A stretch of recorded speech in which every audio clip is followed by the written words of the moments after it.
Welcome back to your favourite channel Adda 24/7 9th and 10th में हूं शिप्रा तिवारी। बहुत बहुत स्वागत है मेरे प्यारे बच्चों। कैसे हैं आप सब लोग? उम्मीद कर रही हूं बहुत ही शानदार, जबरदस्त और जिंदाबाद होंगे। सो आज की कहानी जो मुझे सुनानी आप सुनेंगे अपनी और सिर्फ अपनी शिप्रा मैम की जबानी बच्चों। और आज हम पढ़ने वाले हैं बहुत बहुत मतलब हेरिडिटी एंड इवोल्यूशन का ये सबसे इंपॉर्टेंट टॉपिक है। इससे ज्यादा कोई इंपॉर्टेंट और ये थोड़ा समझने में आपको डिफिकल्टी होगी, पर क्योंकि मैंने आपके इतने अच्छे बेसिक्स रेडी करवाए हैं from the how do organism reproduce से, तो मैं ये एश्योर कर देती हूँ कि इसमें आपको एक रत्ती भी प्रॉब्लम नहीं जाएगी। आज जिस टॉपिक के बारे में हम डिस्कशन करने वाले हैं वो है एक्यूमुलेशन ऑफ वेरिएशन। हम बेसिकली ये बात करेंगे कि वेरिएशन जो होता है वो क्यों एसेक्सुअल रिप्रोडक्शन में कम दिखाई देता है और सेक्सुअल रिप्रोडक्शन में ज्यादा दिखाई देता है। क्यों एसेक्सुअल रिप्रोडक्शन के जो वेरिएशन है वो आप काउंट भी नहीं करते, जबकि सेक्सुअल रिप्रोडक्शन को आप हमेशा देखते भी हैं उन वेरिएशन को, और सेक्सुअल रिप्रोडक्शन की वजह से ही हमेशा इवोल्यूशन भी होता है। तो आज हम लोग इस टॉपिक को डील करेंगे। एनसीईआरटी में ये टॉपिक लिखा हुआ है पर बहुत सारे बच्चों को ये समझ में नहीं आता, तो मैम आज आपको ये टॉपिक पढ़ाएगी और साथ ही साथ एनसीईआरटी एक्सप्लेनेशन भी मैं इसमें करवाऊंगी ताकि एक एक लाइन आपको इसका समझ में आए। अगर आपको चाहिए है कि ये नोट्स हमें मिल जाए मैम, तो डेफिनेटली आपको ये नोट्स मिल सकते हैं। आपका अड्डा का ऐप डाउनलोड करना पड़ेगा और ऐप में आपको प्रॉपरली इस टॉपिक के नोट्स आसानी से मिल जाएंगे। ठीक है, तो अड्डा का ऐप डाउनलोड कर लीजिए और नोट्स आसानी से पा लीजिए। तो आपको ऐप डाउनलोड करना बहुत जरूरी है, बिना ऐप के आपको ये नोट्स नहीं मिल पाएंगे। ठीक है, उसके बाद अगर आप चाहते हैं कि मैम आपको ये बताए कि भाई आपको अगर कोई मेरे से बात करनी है, कोई क्वेरी है, तो आप मेरा शिप्रा तिवारी, ठीक है, शिप्रा तिवारी ऑफिशियल, ये मेरा ऑफिशियल टेलीग्राम चैनल है, तो आप इस पे ज्वाइन भी कर सकते हैं मुझे। ठीक है, Shipra Tiwari official, this is my Telegram channel, जिसमें आप अपनी किसी भी क्वेरी को सॉल्व कर सकते हैं। कोई नोट्स नहीं मिल रहा है, बायो में कोई डाउट है, कुछ समझ नहीं आ रहा है, मैं वहां पे यूजुअली आपके कमेंट्स पढ़ती हूँ और उसको रिप्लाई भी करती हूँ। चलिए, लास्ट क्लास में हम लोगों ने हेरिडिटी के बारे में जिक्र किया था। क्या होता है बच्चों हेरिडिटी, बता दो जरा सा। ठीक है, एकदम चिल पिल होके एकदम आराम से पढ़ो, सब समझ में आएगा। बायोलॉजी कुछ ऐसा है ही नहीं, उसमें लल्लू सब्जेक्ट है बेटा, लल्लू। मतलब पूरे साइंस में सबसे आसान बायो ही है, उसके बावजूद बच्चे मुझे बोलते हैं हमें लिखना नहीं आता। ये नहीं करना बेटा, बहुत आसान चीज है ये। ओके, हेरिडिटी क्या होता है बताओ। लास्ट क्लास में मैंने आपको पढ़ाया था कि जब भी आप किसी कैरेक्टर को एक जनरेशन से दूसरे जनरेशन में ट्रांसफर करते हैं तो उसे हम कहते हैं हेरिडिटी, और वो जिस मैकेनिज्म से ट्रांसफर होता है उसे हम कहते हैं इनहेरिटेंस। सीधी सीधी सच्ची बात, कोई बकवास नहीं। हेरिडिटी क्या है? It is the transfer of character from one to next generation. Clear है, समझ में आई बात? अब हर जगह आप पढ़ेंगे ऐसा, देखो ध्यान से, मैं अभी थोड़ा सा बेसिक आपको बना देती हूँ। कैरेक्टर, जैसे कि स्किन का कलर एक कैरेक्टर है, पर किसी की स्किन का गोरा होना, किसी की स्किन का सावला होना, किसी का स्किन का बहुत काला होना, नीग्रो होना, ये सब उसके ट्रेड्स होते हैं। ठीक है, तो कैरेक्टर सबके पास होता है पर उसके डिफरेंट फॉर्म्स को हम ट्रेड्स कहते हैं। और अब आप जब ये चैप्टर पढ़ना शुरू कर रहे हैं तो आपको बहुत बार ये सिखाया जाएगा ट्रेड ट्रेड ट्रेड ट्रेड। जैसे मेंडल ने पी प्लांट को अपना जो है तो एक्सपेरिमेंटल मॉडल चुना। ठीक है, ये हम लोग जानते हैं, सुने होंगे, अभी तक एक आध बार आपने ये चैप्टर पढ़ भी लिया होगा एनसीईआरटी से। तो पी प्लांट में उन्होंने मटर का कलर चूज किया। क्या चूज किया बेटा? मटर का कलर, मटर का दाना, मटर का शेप। अब मटर का शेप एक कैरेक्टर है, पर मटर का शेप गोल होना और मटर का शेप का रिंकल्ड होना ये उसका ट्रेट होता है। तो कैरेक्टर सब है, सबके पास होता है, पर उस कैरेक्टर के डिफरेंट फॉर्म्स को ही हम क्या कहते हैं? ट्रेट कहते हैं। ये मैम अभी आप क्यों बता रही हैं? क्योंकि जस्ट इसके बाद आपको ट्रेट्स के बारे में जिक्र करना भी पड़ेगा, और वो कैरेक्टर या ट्रेट्स एक जनरेशन में दूसरे, एक जनरेशन से दूसरे जनरेशन में कैसे जाते हैं ये अपने भाई मेंडल ने बताया था। समझ में आ गई बात? तो हेरिडिटी क्या है? It is a branch of biology which deals with the transfer of character from one to the next generation. ये हमने लास्ट क्लास में पढ़ा था। ठीक है, now what is inheritance? It is the mechanism, it is the process by which the character going to be transfer from one to next generation. Same चीज है दोनों, बट मैकेनिज्म जब आप बता रहे हैं तब ये इनहेरिटेंस। तो मेंडल ने मैकेनिज्म ही तो बताया था, इसीलिए मेंडल के लॉ को हम रूल्स ऑफ इनहेरिटेंस कहते हैं। समझ में आई बात? हेरिडिटी कोई डेफिनेशन आपने बता दी, दिस इज हेरिडिटी, पर अगर मान लीजिए आप प्रोसेस बता रहे हैं कि भैया ये जो डेफिनेशन है ये बिल्कुल करेक्ट है क्योंकि ये इस मैकेनिज्म से ये प्रोसेस हो रहा है, तो जब आप मैकेनिज्म बता रहे हैं हेरिडिटी का, this is the inheritance, inheritance, और मेंडल के द्वारा रूल्स ऑफ इनहेरिटेंस दिए गए हैं, क्योंकि उन्होंने बताया है कि भाई कैरेक्टर एक जनरेशन से दूसरे जनरेशन कैसे जाते हैं। समझ में आई बात?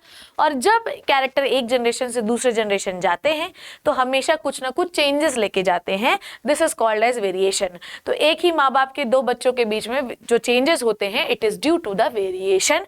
और आज हम यही पढ़ेंगे कि आखिर वेरिएशन आता क्यों है। चलिए बच्चों, ये लास्ट क्लास की स्लाइड थी, इसमें कुछ भी नया नहीं था। Now I am going to start with the accumulation of variation during the reproduction. जब हम रिप्रोडक्शन करते हैं तो वेरिएशन कैसे आता है। अब प्यारे बच्चों, जब भी हम रिप्रोडक्शन कर रहे हैं तो there are two kinds of reproduction. One is the asexual reproduction and second one is the sexual reproduction. Clear है? अब आपको ये बताना है कि कौन से रिप्रोडक्शन में आपको ज्यादा चेंजेस देखने के लिए मिलते हैं आज के इस लेक्चर में। हालांकि जिन्होंने भी डीएनए कॉपी मैकेनिज्म के बारे में पढ़ा है सेक्सुअल रिप्रोडक्शन में, वो मैं आप लोगों का लेक्चर जो है प्लेलिस्ट में पढ़ा हुआ है, आप जाके देखिए। बेटा इतना अच्छा लेक्चर है कि आपको बोलोगे वाह मैम कितना अच्छा लेक्चर है। उसी में सारे प्रोसेस में वहीं पे क्लियर कर चुकी हूँ। उसके बावजूद मैं कंटिन्यूसली ये प्रोसेस आपको 2 से 3 बार पढ़ाती हूँ, ताकि आपके कंसेप्ट इतने मजबूत हो जाए कि कोई आपको हिला ना पाए। ठीक है? तो हेरिडिटी के अंदर इन्वॉल्व होता है inheritance of basic body design. समझ में आई बात? अब देखो, ध्यान से सुनेंगे। अब यहाँ पे जब भी हम किसी पेरेंट से, देखो ध्यान से क्या लिखा है, heredity involves the inheritance of basic body design. तो जब भी हम बोलते हैं कि इंसान, तो इंसान के बच्चे इंसान ही होंगे, सुअर तो होंगे नहीं, मुर्गी तो होंगे नहीं। तो इंसान के बच्चे इंसान हुए, तो ये कैसे तुमने जाना? क्योंकि उनका जो बॉडी डिजाइन है वो बिल्कुल सिमिलर था उनके पेरेंट की तरह। जैसे हमारे भी पेरेंट हैं आपके 2 हाथ वाले 2 पैर वाले, तो आपके पास भी 2 हाथ 2 पैर बने। इसका मतलब ये कि बॉडी डिजाइन बिल्कुल आपको सिमिलर मिल रहा है। पर क्या एग्जैक्टली हम अपने पेरेंट की तरह दिखाई देते हैं? नो मैम, हम अपने पेरेंट की तरह तो नहीं दिखाई देते एग्जैक्टली। इसका मतलब ये कि जब भी कोई कैरेक्टर एक से नेक्स्ट जनरेशन में जाता है तो कुछ सिमिलैरिटी लेके जाता है, जो ये बताता है कि भाई हम अपने पेरेंट के ही बच्चे हैं। पर साथ ही साथ कुछ डिससिमिलैरिटीज भी लेके जाता है, जो ये बताता है कि कभी भी कोई बच्चा पेरेंट की तरह एग्जैक्टली नहीं दिख सकता है। ये लाइन यही बताती है। समझ में आई बात? तो हेरिडिटी का involves the inheritance of basic body design. हमको माँ बाप से बेसिक बॉडी डिजाइन मिला, साथ ही साथ हमको कुछ चेंजेस मिले जो ये बताते हैं कि हम उनकी संतानें हैं, हम उनके जुड़वा भाई नहीं है। आई बात समझ में? Okay done. Next is, now हमको ये देखना है कि भाई ये जो बदलाव आपको पेरेंट से नेक्स्ट जनरेशन में दिख रहा है, ये क्यों हो रहा है। समझे? हमने डेफिनेशन किसकी सीखी, हमने वेरिएशन की डेफिनेशन सीखी, हमने हेरिडिटी की सीखी, हमने इनहेरिटेंस की सीखी।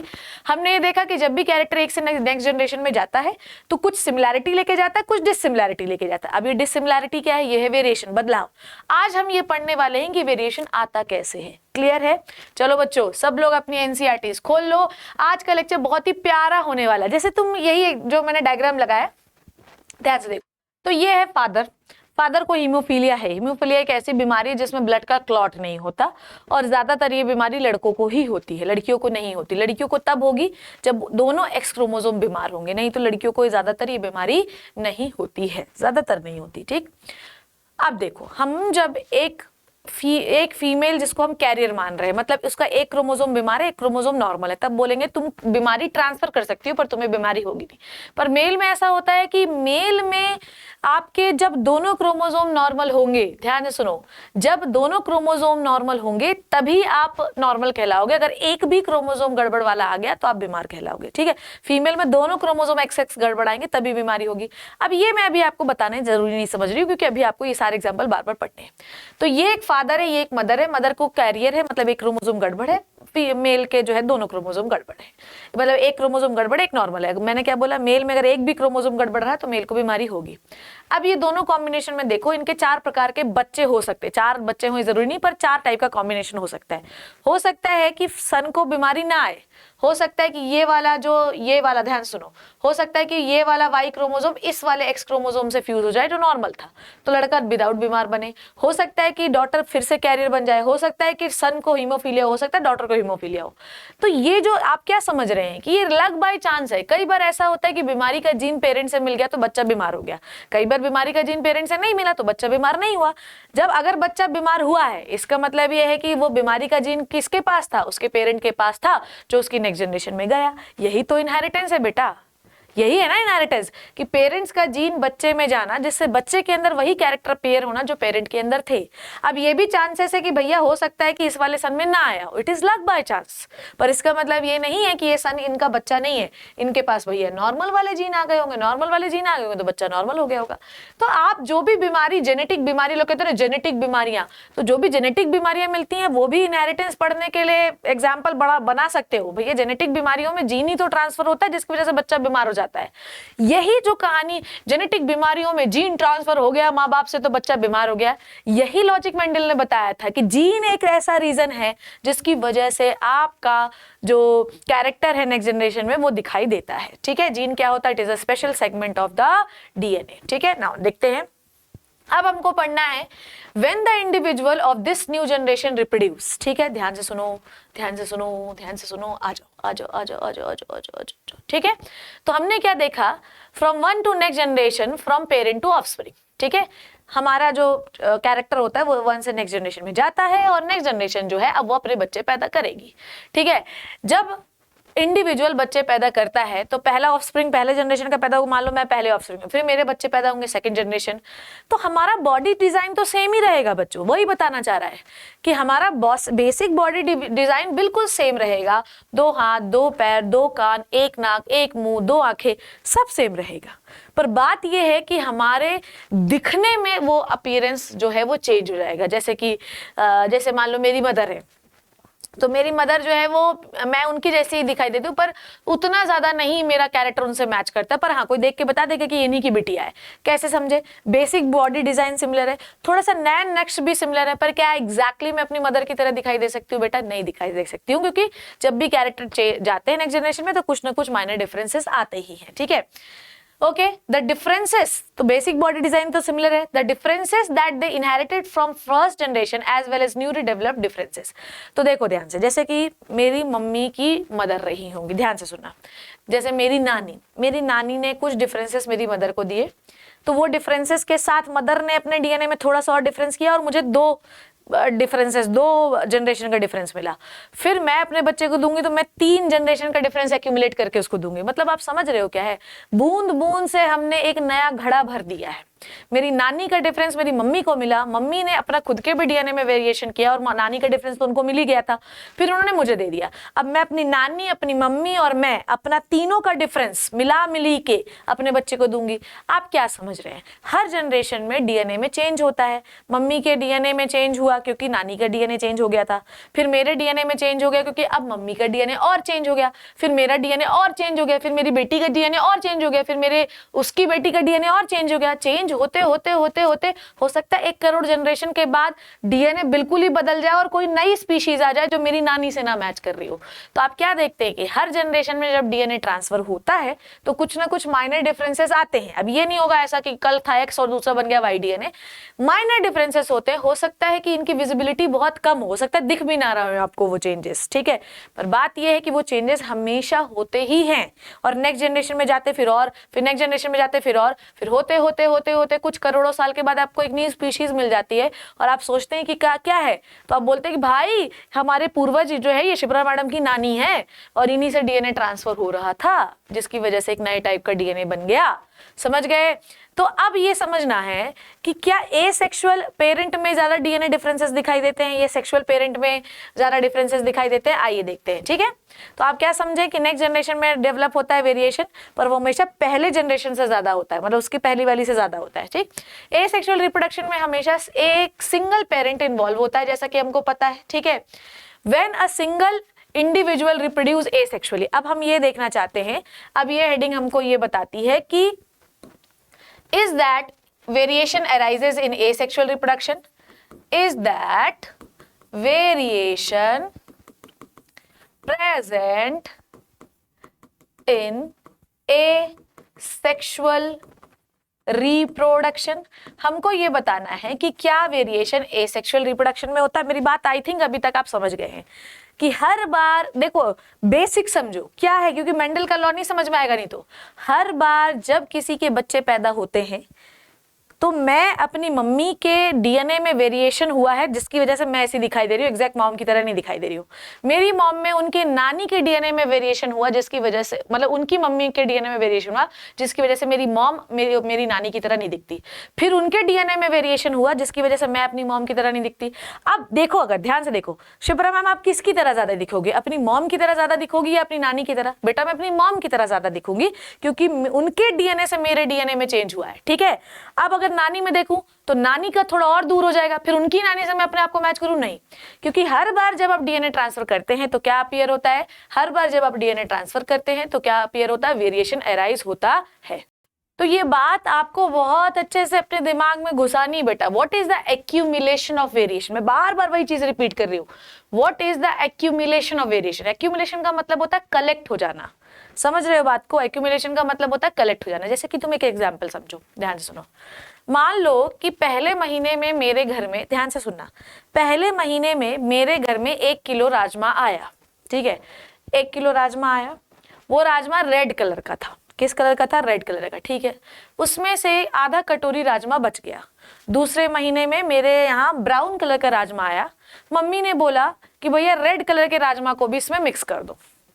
ठीक है, अब आपके राजमा में चेंज हुआ। अब उस राजमा में क्या कॉम्बिनेशन है? ब्राउन वाला राजमा भी है, रेड वाला राजमा भी है।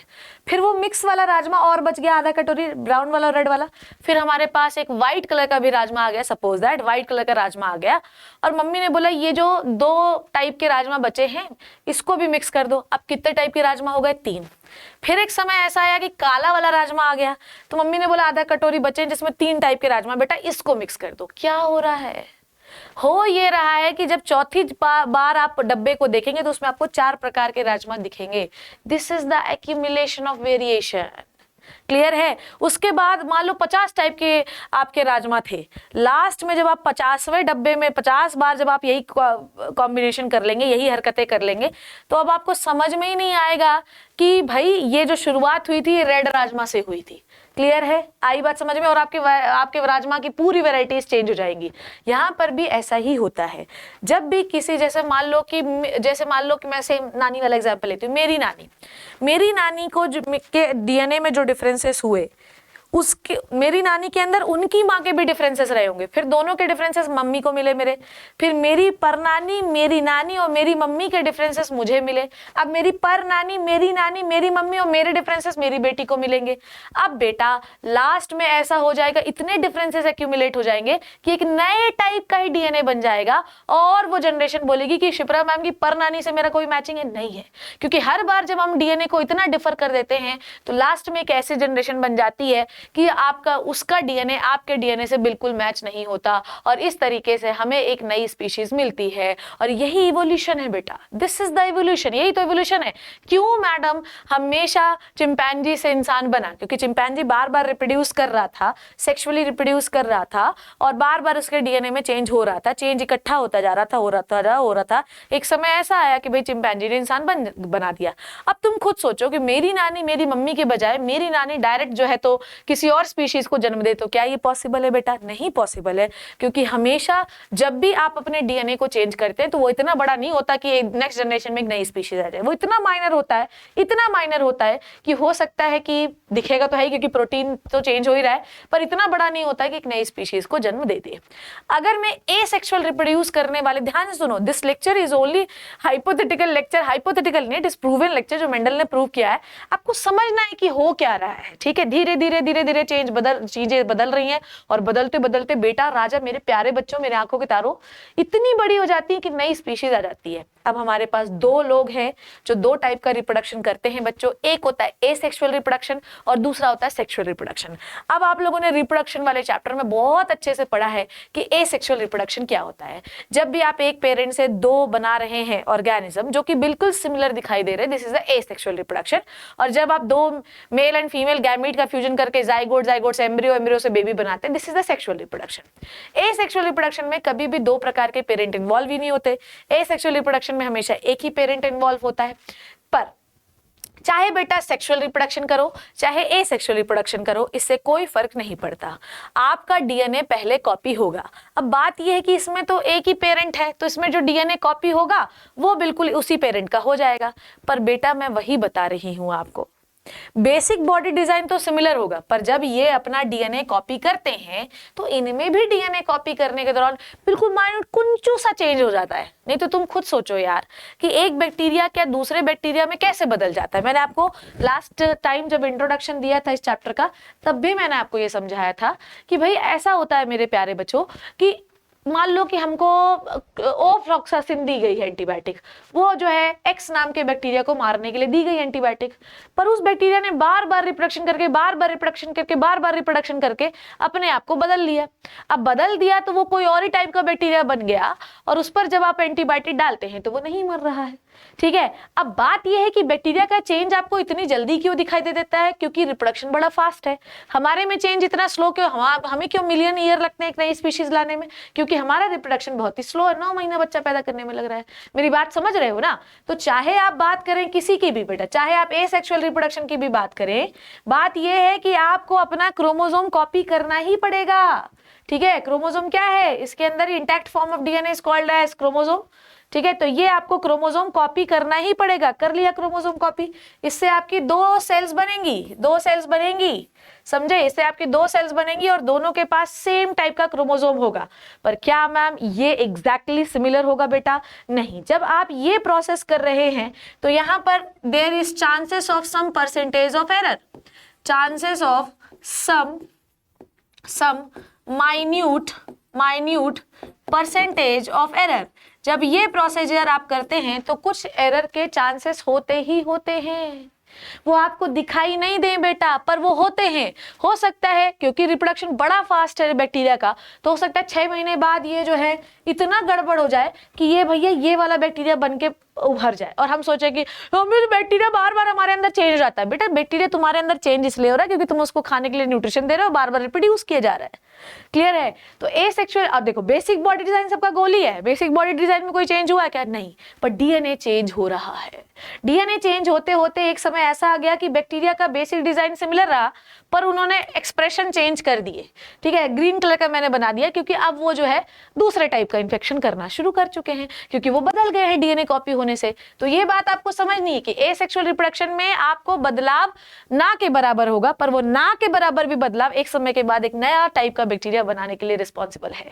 क्लियर है? समझ में आई बात? तो आप क्या देख रहे हैं कि हर बार एक बैक्टीरिया, देखो ये भी बेसिक बॉडी डिजाइन तो सिमिलर है ना बेटा, पर देखो ये इसका सर चेंज हो गया डीएनए कॉपी से, ये इसका पैर चेंज हो गया, डिजाइन बिल्कुल सिमिलर, देखने में सिमिलर लगेगा, पर क्या होगा? इफेक्ट चेंज हो जाएगा। जैसे कि ये वाला बैक्टीरिया हाई टेम्परेचर को टॉलरेट कर रहा है और ये वाला लो को टॉलरेट कर रहा है, पर देखने में दोनों सिमिलर है ना? क्यों ऐसा हुआ मैम? ये क्यों हुआ? क्योंकि डीएनए में चेंज हो गया। ठीक है, in this way large number of individual जो होते हैं एसेक्सुअल रिप्रोडक्शन में बनते हैं और सारे इंडिविजुअल देखने में बिल्कुल सिमिलर होते हैं। ठीक है, जब डीएनए कॉपी होता है सेक्सुअल रिप्रोडक्शन में, वो बिल्कुल माइनर डिफरेंसेस के साथ होता है। ठीक है, पर ये जो माइनर डिफरेंस है ये क्यों आ रहे हैं? क्योंकि डीएनए कॉपी में एरर आ रहा है। ये देखो मैंने बनाया था, डीएनए कॉपी में हल्का सा एरर आता है, इसी प्रोसीजर में एरर आ जाता है। ठीक है, एरर होने की वजह से स्मॉल इनएक्यूरेसी, स्मॉल बिल्कुल कुंचू से इनएक्यूरेसी आती है। ठीक है, और एसेक्सुअल रिप्रोडक्शन में इसीलिए बहुत ही लिटिल डाइवर्सिटी आपको देखने के लिए मिलती है।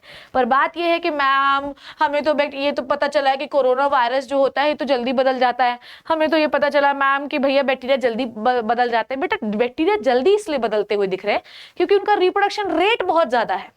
समझे? तुम 9 महीने में एक बच्चा पैदा करते हो, वो 9 महीने में गिनती इतने शून्य लगा लो अपनी कॉपी में, उतने बच्चे पैदा कर देते हैं। तो जितने बार आप रिप्रोडक्शन करोगे उतने बार डीएनए इनएक्यूरेसी होगी कि नहीं होगी? अब सोचो कि तुमने 9 महीने में एक बच्चा पैदा किया, उन्होंने 100 बिलियन पॉपुलेशन कर दी। अब बताओ 100 बिलियन में डीएनए इनएक्यूरेसी होते होते होते एक समय ऐसा बैक्टीरिया आ जाएगा जो 100 बिलियन के पहले वाली सबसे फर्स्ट बैक्टीरिया से मैच नहीं हो रहा होगा और वो कुछ और ही बन गया होगा। जैसे कि यहाँ पर मैंने एक एग्जाम्पल भी लगाया, हो सकता है कि ये वाला बैक्टीरिया कुछ नहीं टॉलरेट करता हो, ये मर जाता हो, गलती से ये एक बच गया और इसने सेक्सुअल रिप्रोडक्शन कर करके लास्ट में 2 ऐसे बैक्टीरिया बना दिए कि एक हाई टेम्परेचर को टॉलरेट कर लेता है, एक लो टेम्परेचर को टॉलरेट कर लेता है तो एक ही बैक्टीरिया की संतान है ना, तो कायदे से तो इनको हर में मर जाना चाहिए था, पर गलती से एक ये बच गए तो इन्होंने बार बार रिप्रोड्यूस किया। बार बार रिप्रोड्यूस करने के बाद 1,50,000 10 जनरेशन के बाद 2 टाइप के बैक्टीरिया लाए और ये दोनों में एक ऐसा बन गया जो हाई टेम्परेचर को टॉलरेट कर लेता है और दूसरा ऐसा बन गया जो लो टेम्परेचर को टॉलरेट कर लेता है। इसका मतलब क्या है? कि अगर एक बैक्टीरिया से आप दो बने और आप दोनों बदले हुए दिखाई दे रहे हैं आफ्टर 1 करोड़ जनरेशन, इसका मतलब ये कि आपके अंदर भी कुछ ऐसा हुआ होगा जिसकी वजह से आप दोनों बदल गए। और वो क्या है बच्चों? Inaccuracy in the DNA copy mechanism. और ये हर जगह होता है, चाहे सेक्सुअल हो चाहे एसेक्सुअल हो, बस एसेक्सुअल में आपको दिखाई नहीं देता है। समझ में आई बात? चलो, सेक्सुअल रिप्रोडक्शन की बात करूं तो सेक्सुअल रिप्रोडक्शन में समय भले ही बहुत ज्यादा लगे, पर जनरेशन में बेसिक बॉडी डिजाइन तो सिमिलर है। जैसे एसेक्सुअल में क्या होता है कि कलर, पैटर्न, डिजाइन सब वैसा ही रहता है, पर सेक्सुअल में आपको चेंज दिखाई देता है बच्चों। कभी भी बच्चा माँ बाप की तरह एग्जैक्टली नहीं दिखाई दे सकता है, ठीक है, क्योंकि आप इसमें दो डिफरेंट कॉम्बिनेशंस को यूज कर रहे हैं। जैसे कि एक बर्फ का गोला है, जैसे माम बर्फ का गोला खा रही है, एक साइड वो रेड कलर डलवाया और एक साइड ग्रीन कलर डलवाया, और थोड़े समय के बाद रेड और ग्रीन मिल गए, दोनों के बीच में परागम संगम हो गया और एक नया कलर बन गया। अब तुम बोलो क्या ये रेड का बच्चा है, ग्रीन का बच्चा? No, it is the combination. दोनों कलर आपस में मिक्स हो गए हैं और उन्होंने एक नया कलर ही बना दिया है। सेक्सुअल रिप्रोडक्शन में यही तो होता है बच्चों। ये सब हम पढ़ चुके हैं, इसमें कुछ भी नया नहीं है बेटा, हम सब सेक्सुअल रिप्रोडक्शन में डील कर चुके हैं। स्पर्म के पास 23 क्रोमोसोम है, ओवा के पास 23 क्रोमोसोम है। स्पर्म के पास जो 23 क्रोमोसोम है वो मेल वाले हैं, तो उस पर्टिकुलर मेल में जो कैरेक्टर रहे होंगे वो सब उस 23 क्रोमोसोम के अंदर प्रेजेंट है। जैसे मेल है तो हाइट लंबी है, बाल करली है, कलर सांवला है। लड़की है, हाइट छोटी है, बाल स्ट्रेट है, आंखें नीली है, गोरी है, ठीक है। अब जब कॉम्बिनेशन होगा तो हो सकता है कि बच्चा मीडियम कलर का हो जाए, हो सकता है बच्चा काला हो जाए, हो सकता है बच्चा फेयर हो जाए, हो सकता है बच्चा फेयर होने के साथ कर्ली हेयर वाला हो जाए, हो सकता है बच्चा फेयर होने के साथ लंबा हो जाए, हो सकता है बच्चा सांवला होने के साथ छोटा हो जाए, स्ट्रेट हेयर हो जाए। तो ये सारे कॉम्बिनेशंस बन सकते हैं, क्योंकि अल्टीमेटली हम दो डिफरेंट टाइप की कॉम्बिनेशन का एक वो क्या है, प्रोडक्ट है ना। समझ में आई बात? Okay, done. तो जैसे कि तुम मेरी बात करो, जैसे मैं अपने हाइट की बात करती हूँ, जैसे मैं हर बार हाइट की बात करती हूँ because height is a best example to explain this mechanism. जैसे कि मैं अपने हाइट की बात करती हूँ, तो तुम चाहे मेरी मॉम के यहाँ चले जाओ चाहे मेरे डैड के यहाँ चले जाओ, इनके दोनों ही खानदानों में हाइट जो है वो ज़्यादा है। तो तुमने कभी मेरे सोशल मीडिया पे अगर कभी मुझे फॉलो किया होगा तो तुम देखना मेरे घर में सारे ही लंबे हैं, क्योंकि हम लोगों का दोनों ही डायनेस्टी में लंबे हैं। तो मम्मी से भी लंबे होने का जीन आया, पापा से भी आया, तो बच्चा तो उनका लंबा ही बनेगा ना बेटा, ठीक है। फिर आते हैं बालों पे, तो बालों की बात करूँ तो जैसे मेरे बाल जो है ड्राई हैं, जबकि फादर के जो बाल हैं वो ब्लैक होंगे और उतने ड्राई नहीं होंगे। तो मेरे बाल, मॉम के बाल जो है ड्राई थे और उनका ग्रोथ कम था, जिसकी वजह से मुझे मॉम के बाल मिल गए, ठीक है। फिर उसके बाद हम लोग बात करते हैं कलर के, तो कलर में भी मॉम का ही कलर मैंने ले लिया, ठीक है, ओके। जबकि मेरी बहन है, मेरी बहन का कलर हल्का सा डार्क है क्योंकि उसने फादर का कलर ले लिया। जैसे मेरा छोटा भाई है, उसने जो चिन है वो मेरे फादर की ले ली, मैंने चिन फादर की नहीं ली। तो मेरे जो हम लोग 4 भाई बहन है, 2 भाई और 2 बहन, चारों अलग अलग कॉम्बिनेशन से पैदा हुए। तो it is the luck by chance कि दोनों पेरेंट में कौन सा कैरेक्टर एक्सप्रेस होगा। पर चारों नोवल कॉम्बिनेशन है कि नहीं है भाई? चारों भाई बहनों को देखोगे तो ऐसा तो नहीं लगेगा कि ये शिप्रा मैम जा रही है, देखो शिप्रा मैम पार्ट 1 जा रही है, ये शिप्रा मैम लाइट जा रही है, नहीं, ये शिप्रा मैम है, ये शिखा मैम है और ये जो है इनकी बहन है, ये देखने से लगेगा आपको। तो आप समझ गए ना कि सेक्सुअल रिप्रोडक्शन में आपको हर बार कुछ ना कुछ चेंजेस दिखाई देते हैं, क्योंकि इसमें 2 डिफरेंट टाइप के कॉम्बिनेशन इन्वॉल्व होते हैं। बैक्टीरिया में आपको डिफरेंट टाइप का कॉम्बिनेशन इन्वॉल्व नहीं हुआ, तो आपको दिखेगा बैक्टीरिया एक जैसा ही, पर उसका डीएनए चेंज रहता है हल्का सा एकदम, ठीक है। So, sexual reproduction on the other hand generate greater diversity. This is so because sexual reproduction involves 2 parents, father and mother, of every and each offspring receive some character from father and some character from mother. ठीक है, आई बात समझ में? बोलो बोलो बोलो, I hope this is clear. Now आगे बात करते हैं। ये डायग्राम में एक्सप्लेन करती हूँ, पर रुक जाओ थोड़ा सा। Since some different offspring different combination receive different combination of the character of their parent. मैंने आपको क्या बोला? जरूरी नहीं है कि चारों बच्चे जो मेरे पेरेंट्स के हैं वो एक जैसे दिखाई दें। हर एक बच्चा अपने दोनों पेरेंट का डिफरेंट कॉम्बिनेशन लेता है। जैसे मेरी बहन के बाल जो है वो ड्राई नहीं है, उसके बहुत अच्छे हैं because my father having the good hair growth, ठीक है। मेरी बहन जो है उसका कलर हल्का सा थोड़ा डल है क्योंकि father having the little dull colour, ठीक है। मेरा भाई जो है कलर बिल्कुल मम्मी का लिया हुआ है, पर चिन जो एरिया है वो बिल्कुल मेरे फादर का लिया हुआ है। हाइट क्योंकि दोनों की लंबी थी इसलिए हर बच्चे में लंबी हाइट लाइट आई। मतलब चारों जो कॉम्बिनेशन हमारे भाई बहनों में बने हैं वो बिल्कुल डिफरेंट है। तो ये आप कह नहीं सकते कि चारों कॉम्बिनेशन जो हैं वो एक जैसे बनेंगे। It is luck by chance कि कौन से बच्चे को कौन सा कॉम्बिनेशन मिलता है, ये भी हम पढ़ेंगे, ठीक है। और जिसकी वजह से चारों बच्चे जो हैं वो अलग अलग दिखाई देंगे। और ये जो अलग अलग दिखाई दे रहे हैं ना, this is called as variation. मेरी मॉम और मेरे फादर के का प्रोडक्ट मैं हूं, और इस प्रोडक्ट में हमेशा जो है कुछ ना कुछ डिफरेंस दिखाई देगा उन तीनों प्रोडक्ट्स में जो उनके ही प्रोडक्ट थे, ठीक है। And this differences between the offspring of the same parent, this is called as variation. और ये डेफिनेशन हम लोग ऑलरेडी पढ़ चुके हैं। एक दो पेरेंट का मतलब एक मम्मी एंड पापा, वन पेरेंट मानते हैं हम इनको, एक पेरेंट के चार ऑफस्प्रिंग अलग अलग क्यों दिखाई दे रहे हैं, दिस इज द वेरिएशन, ठीक है। And this variation arises due to the DNA copying, ठीक है, समझ में आई बात। तो the differences between the offsprings of the same parent, this differences is called as variation and this is the definition बेटा, यही डेफिनेशन और आप लोगों ने इसमें लिखा भी हुआ है, ठीक है। अब ये देखना, The variation accumulate and pass on to the more and more individual with each generation। अब हम चारों के बच्चे जब पैदा होंगे तो भाई हमारे जो है हमारे फादर से हमें जो चेंजेस मिले, हमारे अंदर भी डीएनए चेंज होगा कॉपी होने के दौरान, दोनों इकट्ठा करके हम अपने बच्चे को देंगे। तो मेरा बच्चा मेरी तरह ज्यादा दिखाई देगा, ना कि मेरी बहन की तरह। क्यों ऐसा है? क्योंकि मैंने अपने बदलाव दिए हैं उसको, मैंने अपने पेरेंट और अपना बदलाव मिला जुला के उसको दिया है। तो आप समझ रहे हैं, हर जनरेशन में चीजें एक्यूमुलेट होती हैं। We will observe distinct variation when we discuss the rule of inheritance. हम पढ़ेंगे जब हम रूल ऑफ इनहेरिटेंस पढ़ेंगे ना। देखो ध्यान से, ये वाला डायग्राम मैं आपको क्लियर कर देती हूँ, हालांकि मैंने कई बार आपको क्लियर किया है, पर एक बार और सही, ठीक है। ये है, मान लो, ध्यान से सुनो, ये मान लो है, ऐसा मानना है हमको, ये है मदर का क्रोमोसोम, ठीक है। ये मान लो बेटा जी किसका क्रोमोसोम है, ये है मदर का क्रोमोसोम, ठीक है। और हम मानते हैं कि ये है आपका, ब्लू ही बनाते हैं क्योंकि वहां पे ब्लू ही दिया है ना, ये ब्लू है, देखो ये ब्लू वाला, और उसके बाद रेड वाला इज द फादर का क्रोमोसोम, ठीक है। ये क्या हो गया बच्चों, दिस इज द फादर का क्रोमोसोम, फादर क्रोमोसोम, क्लियर है, ठीक है। अब बोलो क्या होगा, हमें जब फर्टिलाइजेशन करना है उससे पहले क्या हुआ, देखो ध्यान से। चलो हमने फर्टिलाइजेशन कर लिया, कोई दिक्कत नहीं, आ जाओ भैया, मैडम जी हम लोगों ने फर्टिलाइजेशन कर लिया है, कोई दिक्कत नहीं, आओ फर्टिलाइजेशन कर लो। फर्टिलाइजेशन हो गया, ये बन जाएगा, बोलो। अब ये जो है टू एंड स्ट्रक्चर है जिसको हम कहते हैं जाइगोट। क्या कहते हैं, जाइगोट। अब हमको देखो कैसे ये बदलाव होगा, अभी जाइगोट बना भी नहीं है, इवन अभी जाइगोट बना भी नहीं, कुछ नहीं बना। अब हमें क्या कर रहा है, सबसे पहले हमें डीएनए को कॉपी करना है। ये देखो, अब सेम चीज मैं यहाँ चला रही हूँ, देखो सेम नीला एंड रेड, अब इसमें डीएनए कॉपी हुआ, डीएनए कॉपी हो गया, हुआ। अब देखो बदलाव कैसे आता है, मम्मी एंड पापा दोनों के क्रोमोसोम्स हैं हमारे पास, आ चुके हैं, ठीक है, एक सेल में। उसके बाद हम ये देखना चाहते हैं कि बच्चा कैसे बदला हुआ पैदा हुआ, ऐसे बदलता है। देखो सबसे पहले क्रोमोसोम डबल हुआ, यहाँ पे लिखते जाऊंगी मैं, ठीक है। सबसे पहले बेटा जी क्या हुआ राजा, सबसे पहले क्रोमोसोम डबल हुआ, क्रोमोसोम डबल, सबसे पहले हमारा क्रोमोसोम डबल हुआ, ठीक है, डबल हो गया। डबल होने के बाद यहाँ पर होती है क्रॉसिंग ओवर, यहाँ पे लिखा है पर मैं फिर से लिख रही हूँ, हो सकता है आपको दिखाई ना दिए। इसमें दोनों क्रोमोसोम जो डबल हुए हैं आपस में एक अपनी आर्म को मिलाते, गले मिलाते हैं। जब गले मिलाते हैं, ये छोड़ो ये सब, गले मिलाते हैं तो देखो इस ब्लू वाले के पास रेड वाला आ गया, रेड वाले के पास ब्लू वाला आ गया, क्लियर। उसके बाद आप इनको बीच में से डिवाइड कर दीजिए, बीच में से डिवाइड कर दीजिए।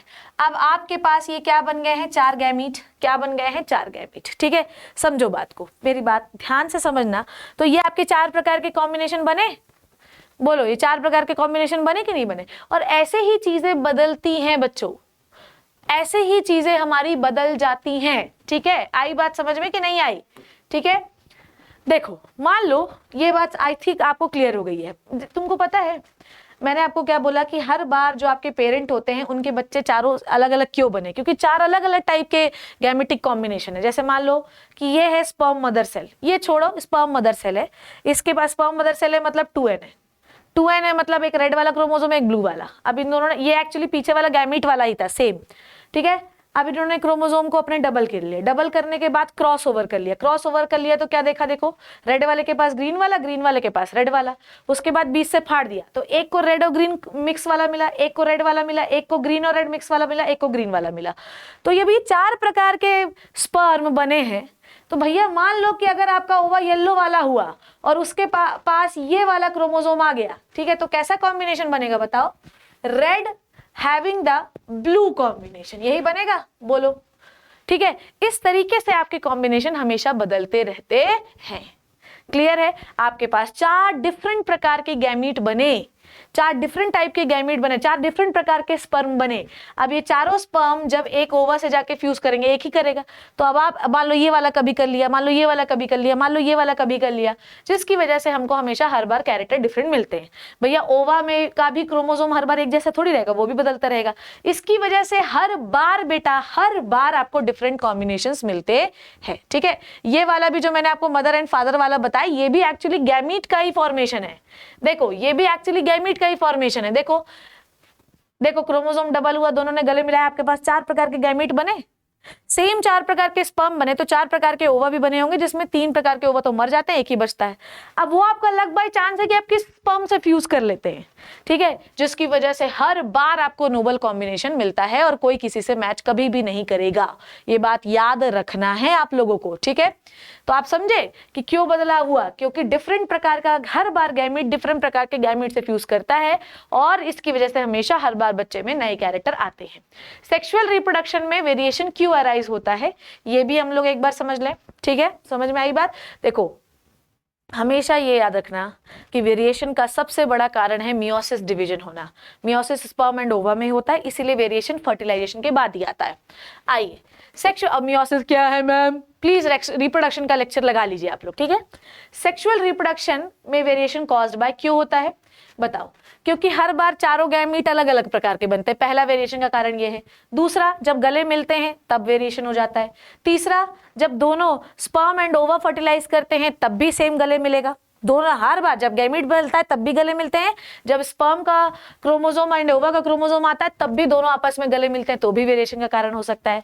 ठीक है, और हो सकता है कि आपका डीएनए हो सकता है बीच से कट फट जाए, म्यूटेशन हो जाए। ठीक है, तो आपका सेक्सुअल रिप्रोडक्शन से वेरिएशन होने के फलाना कारण है। पहला, गैमीटोजेनेसिस के दौरान, गैमीट बनने के दौरान बदलाव होना, मियोसिस होने के दौरान जब गले मिलते क्रॉसिंग ओवर के दौरान बदलाव होना, फर्टिलाइजेशन के दौरान बदलाव होना, और अगर आपका डीएनए कोई कट फट गया जिसे हम म्यूटेशन कहते हैं, रैंडम चेंज हो गया डीएनए में, तो भी बदलाव हो सकता है। ठीक है, समझ में आई बात? अब मान लो हमारे पास जो सेल्स बनी, मान लो आप लोगों ने सुना होगा ऐसा, ध्यान से सुनना, कई बार ऐसा होता है कि फीमेल जब प्रेग्नेंट होती है तो उसका बच्चा सरवाइव नहीं करता। सुनना ध्यान से ना, वेरिएशन के कारण सुने ना। पहला हमने गैमीट बनाया, स्पर्म बनाया मियोसिस से, ओवा बनाया मियोसिस से, तो हर बार स्पर्म एक जैसे नहीं बनते। ठीक है, तो ये बदलाव का कारण है। दूसरा, जब फर्टिलाइजेशन करते हो तो भी गले मिलाते हो स्पर्म एंड ओवा के क्रोमोसोम को, तो भी बदलाव हो सकता है। This is called as crossing over during fertilisation.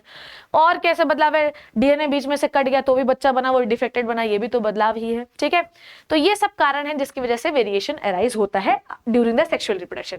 A section में कोई टेंशन ही नहीं है, उसमें सिर्फ डीएनए कॉपी करो, कॉपी वाला नेक्स्ट जनरेशन को दे दो, सिर्फ उतना ही कारण है। कॉपी होने के दौरान जो वेरिएशन होगा वही नेक्स्ट जनरेशन में जाएगा। सेक्सुअल में तो इतने सारे कारण थे यार वेरिएशन होने के।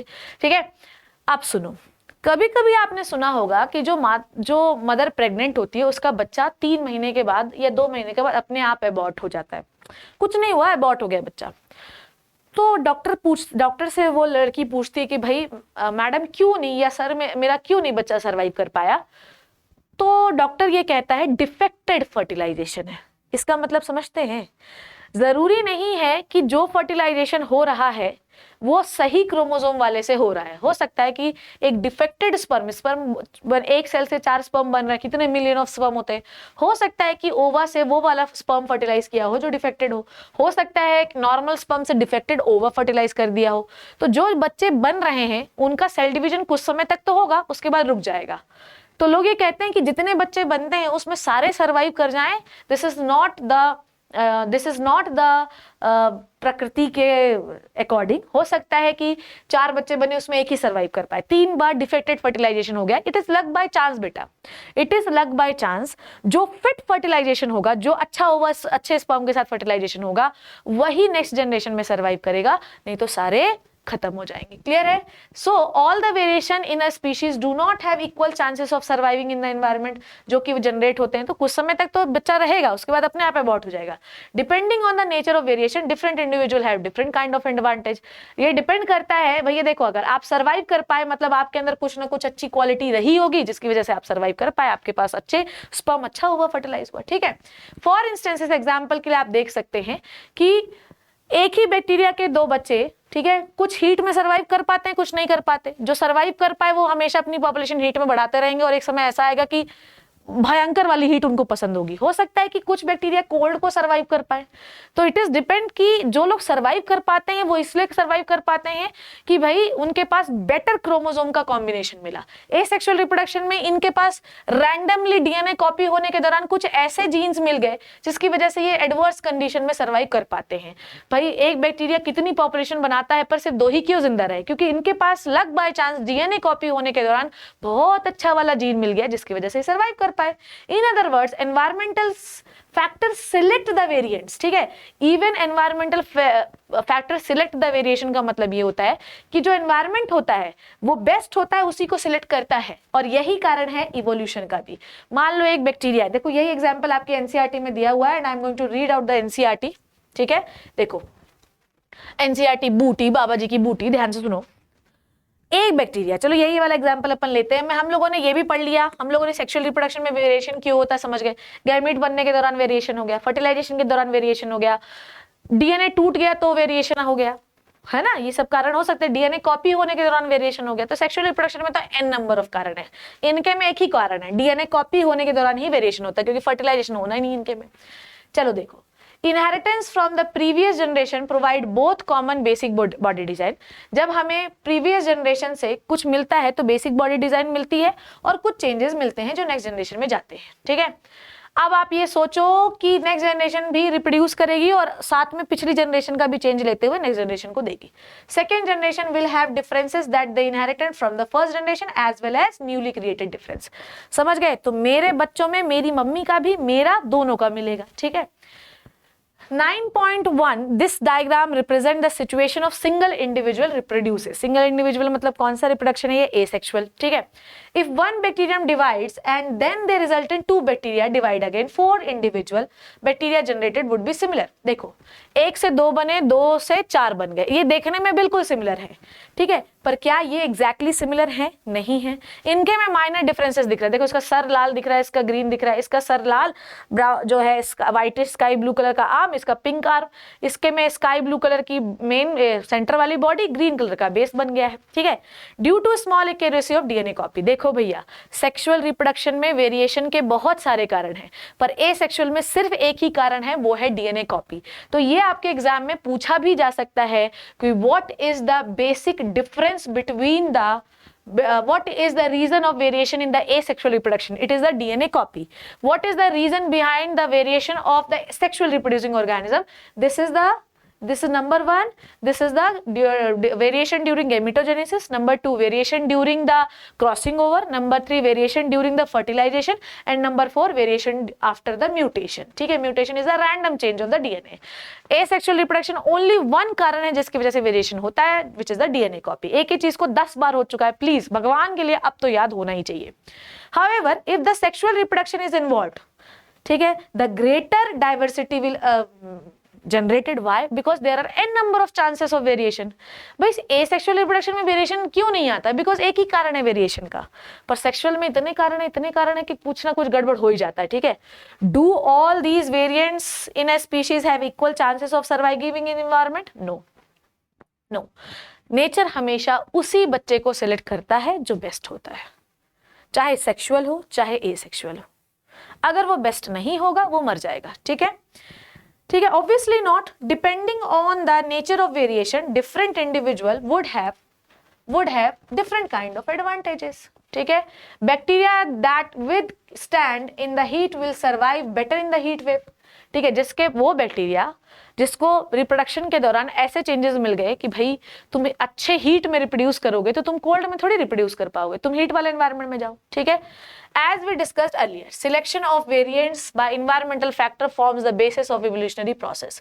आपका environment उन्हीं organisms को, उन्हीं individuals को select करता है जो best होते हैं, फिर वो अपना change next generation को देते हैं, फिर इससे change collect होते होते होते होते एक नया individual बन जाता है, ठीक है। अब ये देखो 9.1 एक्सप्लेन कर रही हूं मैं।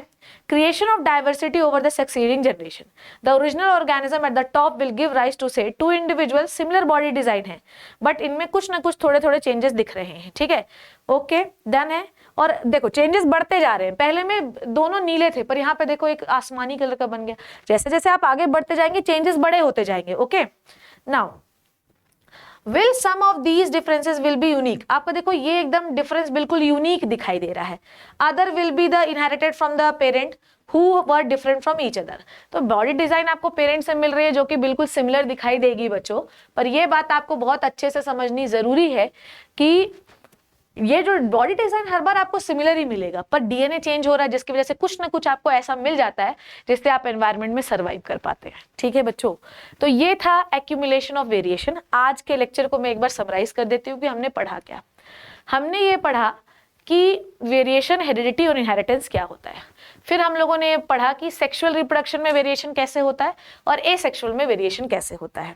फिर हम लोगों ने पढ़ा किस में ज्यादा वेरिएशन होता है और कारण क्या है उसके, किसके में कम वेरिएशन होते हैं और कम कारण क्या है। फिर हमने आपकी एनसीईआरटी को रीड किया। Why this topic is called as accumulation of variation, because हर जनरेशन का जो वेरिएशन होता है वो नेक्स्ट जनरेशन के लिए इकट्ठा होता जाता है, लास्ट में इकट्ठा होते होते इवोल्यूशन होता जाएगा और एक नई स्पीशीज आ जाएगी। So why the accumulation of variation is very very essential into the environment for the evolution. If the variation is not going to be accumulated, no evolution will occur into the environment. ये बात हमेशा याद रखना। और जो DNA में change नहीं करता उसकी नेक्स्ट जनरेशन में डीएनए बेस्ट नहीं बनेगा, तो नेचर बोलेगी चल तू निकल यहाँ से। जिसका डीएनए बेस्ट होता है नेचर वही तुम एक बात बताओ यार, तुम्हारे अंदर अगर हिमालय के टेम्परेचर को टॉलरेट करने वाला डीएनए तुम्हारे माँ बाप ने नहीं दिया तो हम हिमालय में मर जाएंगे ना। इसीलिए हम मध्य प्रदेश में रह रहे हैं या हम गर्म एनवायरमेंट में रह रहे हैं। पर मैम इसीलिए हम जाते तो नाक से खून निकलने लगता है ना। यहीं पर जो पहाड़ी लोगों को देखो उनका डीएनए ऐसा हो गया कि ऑटोमेटिकली हर आरबीसी उनके पास ज्यादा ही बनेगी और वो एक्लेमेटाइज हो गए हैं उस जगह के लिए, तो हमको डीएनए ऐसा मिला है। ओके, तो जो जिस जगह के लिए, अब हमारे रिप्रोडक्शन, हमारे माँ बाप का रिप्रोडक्शन हमेशा यही हुआ है तो हमको डीएनए ऐसा मिल गया, तो एनवायरमेंट ने बोला तुम यहीं रहो, तुमने अगर ज्यादा होशियारी मारी तो तुम निकल लोगे। जानवरों के साथ भी ऐसा ही होता है, ठीक है। और ये पूरा सब लोग सेक्सुअल रिप्रोडक्शन कर रहे हैं ना, पर सबके पास अलग अलग टाइप का डीएनए है कि नहीं है, और हर इंडिविजुअल एक दूसरे से अलग है और उसके पास एक यूनिक कॉम्बिनेशन है। So this is all about the topic inheritance of variation and accumulation of variation, ठीक है। तो ये है मेरा कोड। कोई भी अड्डा में डिस्काउंट चल रहा है, ठीक है। अड्डा 247 में अभी सफलता बैच चल रहा है आपका, अगर आप उस सफलता बैच को लेना चाहते हैं, जो कि एक बहुत ही अच्छा बैच है। यूजुअली मैं बैचेस को इतना प्रमोट नहीं करती, पर हाँ एक बात मैं हमेशा बताना चाहूंगी कि यूट्यूब में इतना मैं आपसे बात नहीं कर पाती, जिसका मुझे हमेशा दुख होता है। अगर आप एक अच्छे लेवल की बायोलॉजी पढ़ना चाहते हैं जिसमें कंटेंट बहुत अच्छा रहे और बहुत मजा आए पढ़ने में, तो प्यारे बच्चों आपको ये बैच लेना चाहिए। Y547 तुम्हारी मैम का कोड है, ये आपको लगाना है। और नॉट इवन फॉर द सफलता, निशुल्क 2.0 है आपका, सक्षम है।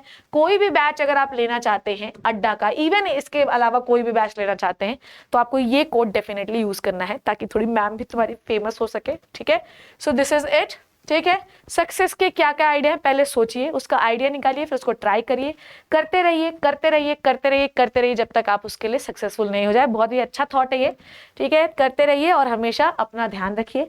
ये था पहला टॉपिक हेरिडिटी एंड इवोल्यूशन का। कमेंट सेक्शन में बताना। वैसे आज के लेक्चर मुझे बड़ा मजा आया बताने, मुझे ऐसे लेक्चर बनाने में बड़ा मजा आता है। I hope you learn and enjoy the session मेरे प्यारे बच्चों।